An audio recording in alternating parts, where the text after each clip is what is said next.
Aroma persaingan semakin meruncing, bahkan kampanye hitam.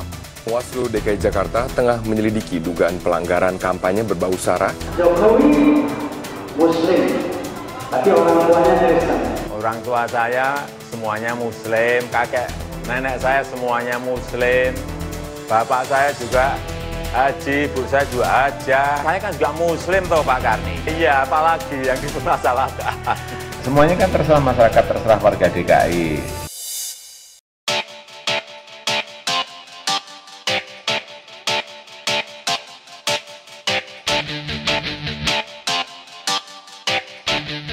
Kenapa harus pilih Jokowi?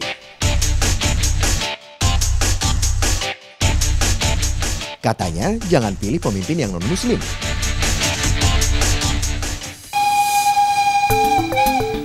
Ada yang bilang Solo semakin miskin pada masa Jokowi.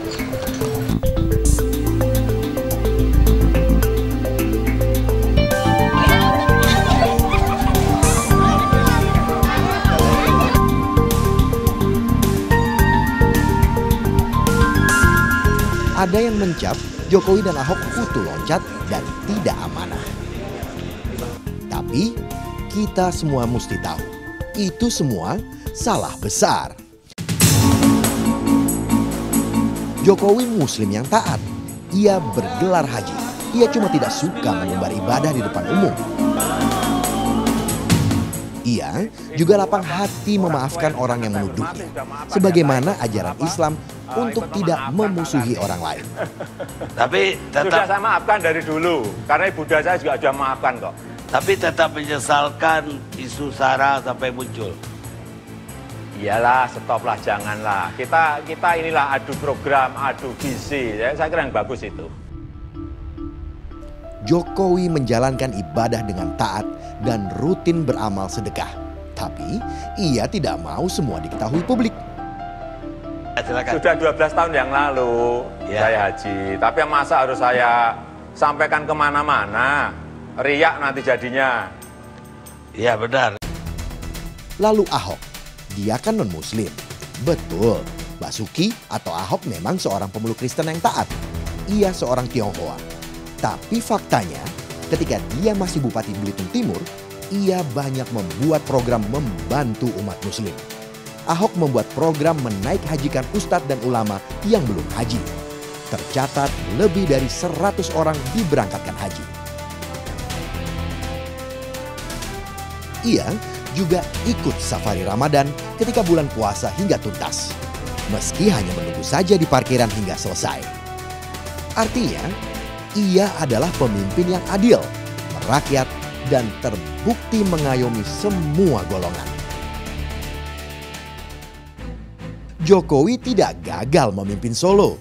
Solo sangat maju di era Jokowi. Solo terbukti telah menjadi kota percontohan, kota yang bersih dan tertib. Kini banyak pihak berstudi banding ke kota Solo. Jumlah penduduk miskin di Solo mencapai 133.600 orang atau sekitar 23% dari total penduduk kota Solo. Itu dianggap kegagalan Jokowi. Padahal data itu didasarkan pada 25 parameter ketimbang data BPS yang hanya 14 parameter. Data yang real ini tujuannya agar penanganan kemiskinan di Solo lebih mengena dan dapat mencegah kemiskinan berlanjut. Bukan dengan menutup-nutupi, apalagi melakukan tipuan angka. Kalau menghitung jumlah orang miskin saja sudah tidak jujur, bagaimana menangani kemiskinannya? Data ini lebih akurat daripada Jakarta, yang menggunakan kriteria miskin dan mendekati miskin.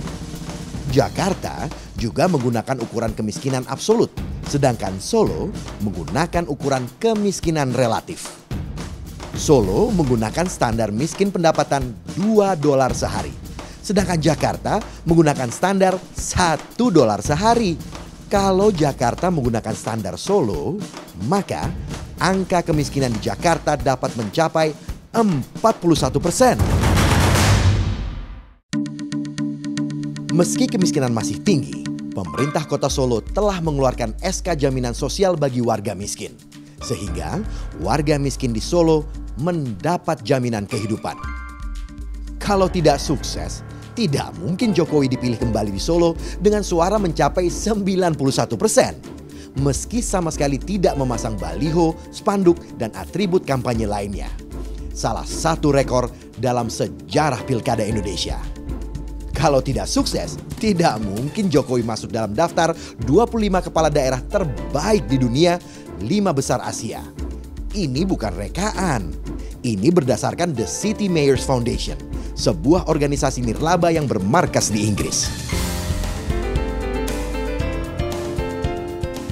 Ahok juga bukan pemimpin yang tidak amanah.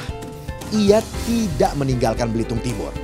Ahok maju sebagai gubernur Bangka Belitung karena dukungan Partai Islam PKB dan diminta Gus Dur untuk maju. Ia tidak harus mundur sebagai bupati, tapi dia memang dipaksa mundur karena izinnya tidak ditandatangani Menteri Dalam Negeri. Pilkada Bangka Belitung waktu itu banyak keanehan. Suara Ahok yang tinggi di survei dan unggul di quick count menjadi kalah karena pemilu kada ricuh. Pengadilan kasus ini kemudian mengambang. Jokowi dan Ahok pun tidak pernah mendaftar ke partai manapun. Ia tidak pernah mendaftar ke partai apapun sebagai calon gubernur dan calon wakil gubernur. Mereka berdua diminta partai untuk maju sebagai perwujudan keinginan masyarakat.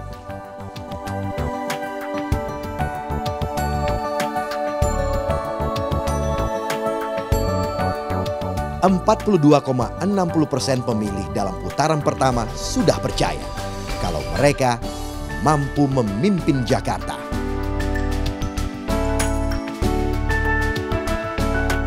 Sekarang kita butuh lebih banyak suara lagi. Tepis segala keraguan, karena semua tudingan jelas salah. Cuma Jokowi Basuki yang layak untuk Jakarta Baru. Jakarta Baru yang kita impikan tinggal selangkah lagi.